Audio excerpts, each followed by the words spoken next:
Russell. Welcome to Blues on the Hill. How are you, Barry? Mate, I am well. How are you going? You're hectic, I know. You're all over the place. I am. I'm like a dropped egg. It's just bits of shell and yolk everywhere.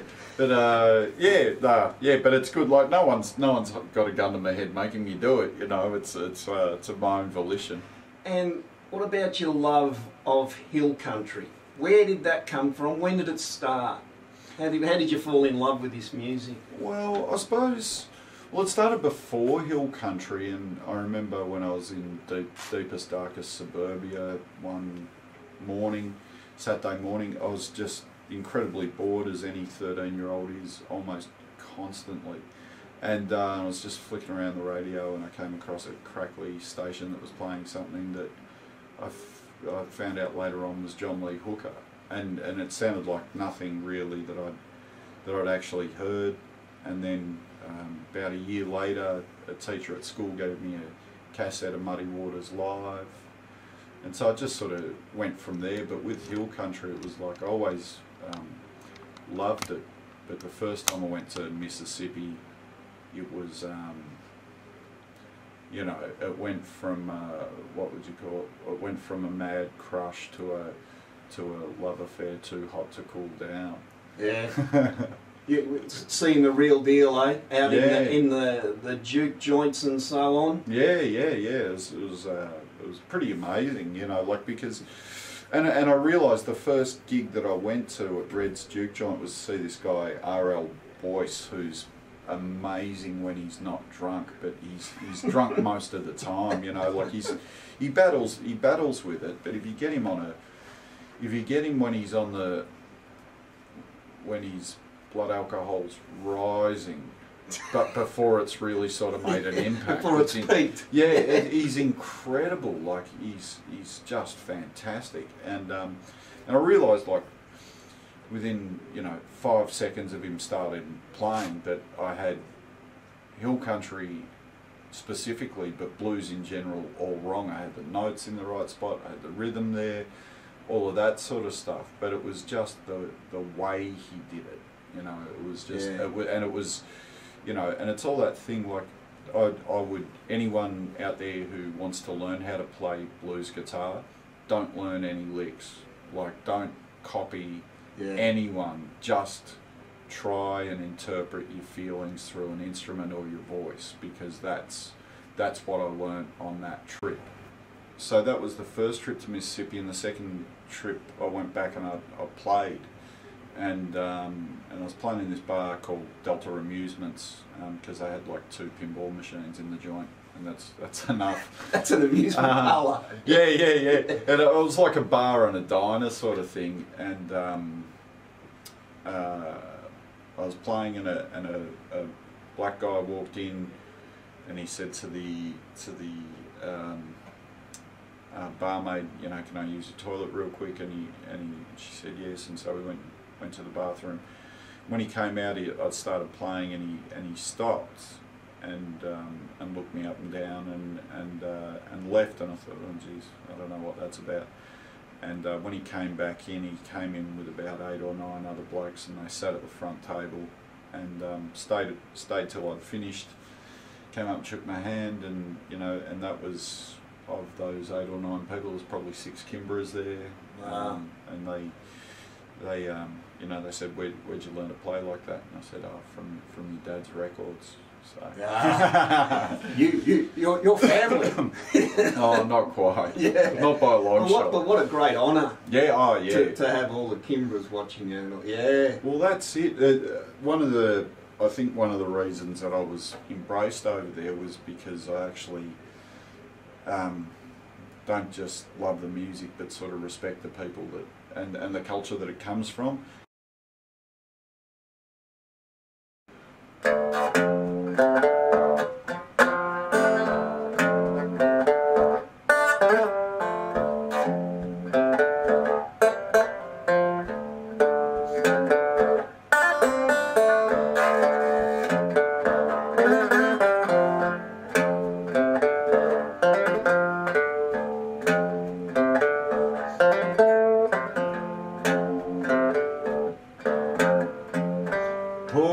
Rabbit dead.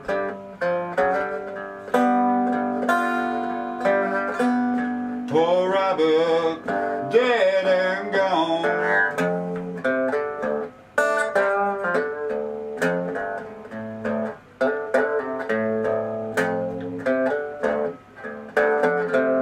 Poor rabbit dead. Poor rabbit dead and gone.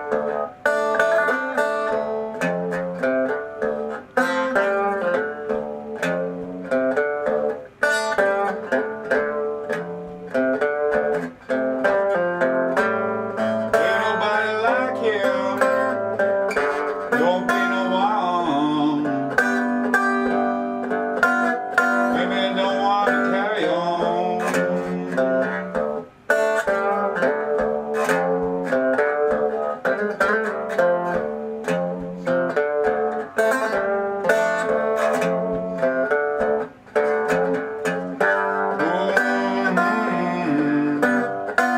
When I die, bury me in rolling fall.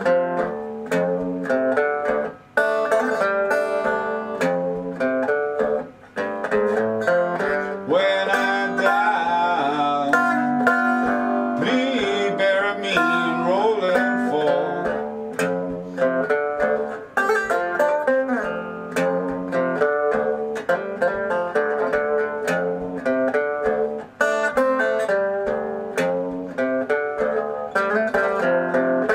Now poor rabbit dead.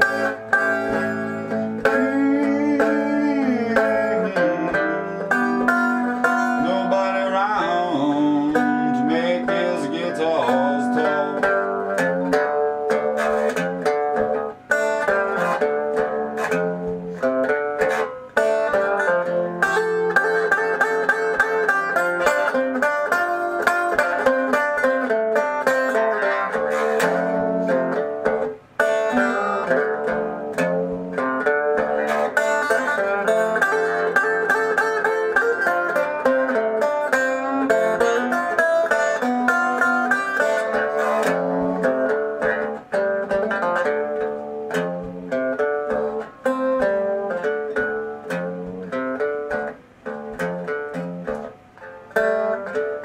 Well, poor rabbit with his old wife Noreen.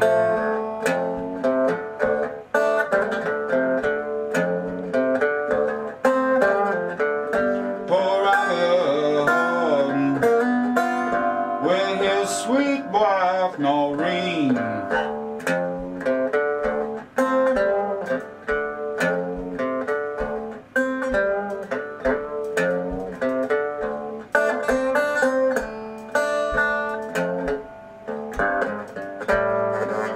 He survived 12 years without her. Took to drinking and made those juke joints mean.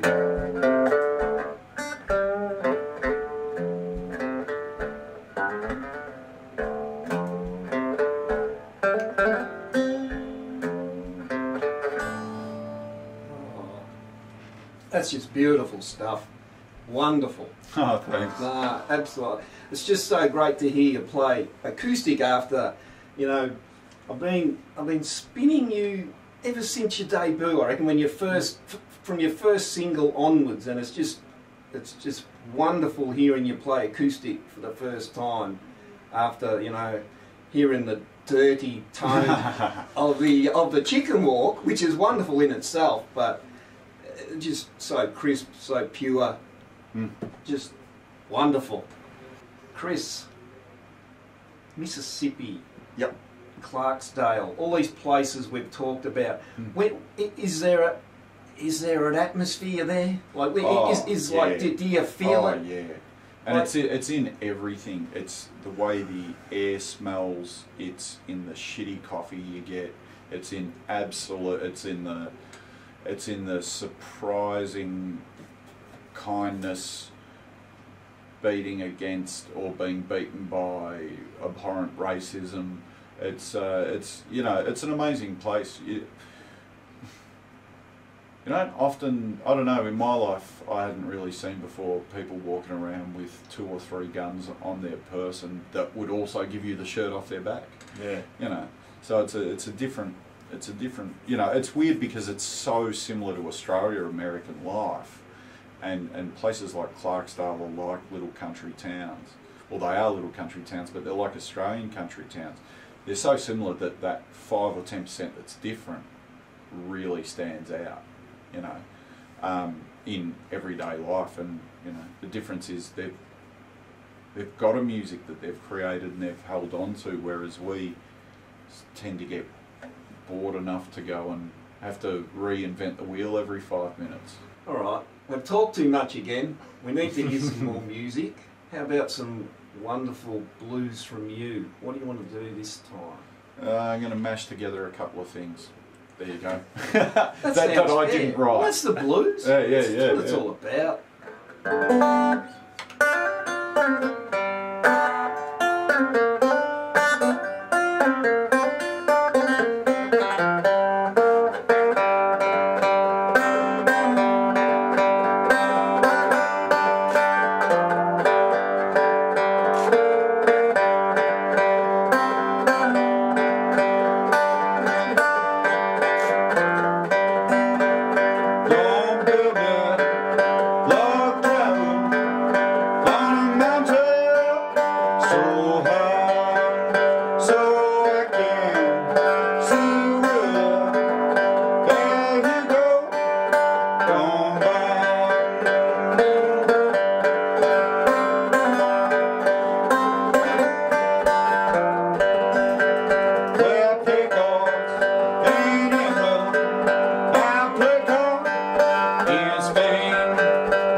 Shake, oh no no, she do nothing, won't do nothing, won't do nothing but moan.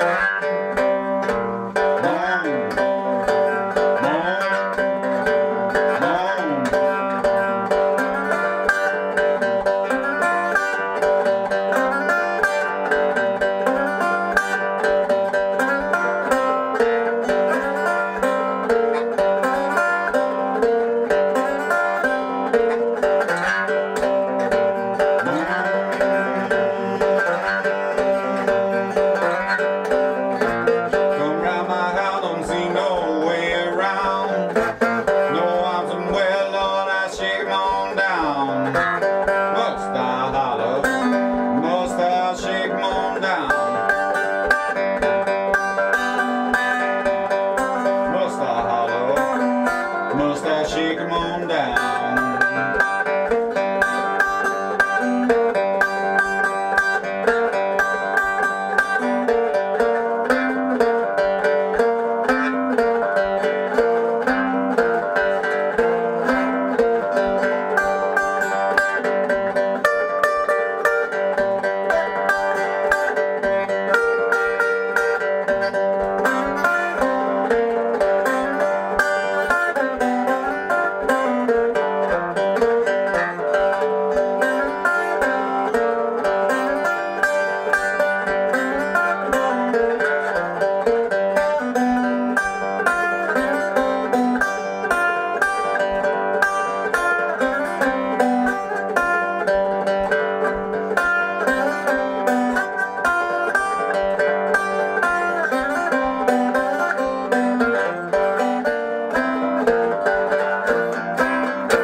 fatted calf, call the family around.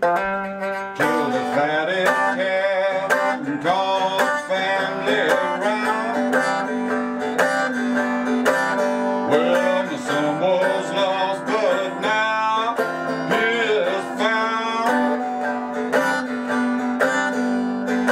That'll be the way to get along.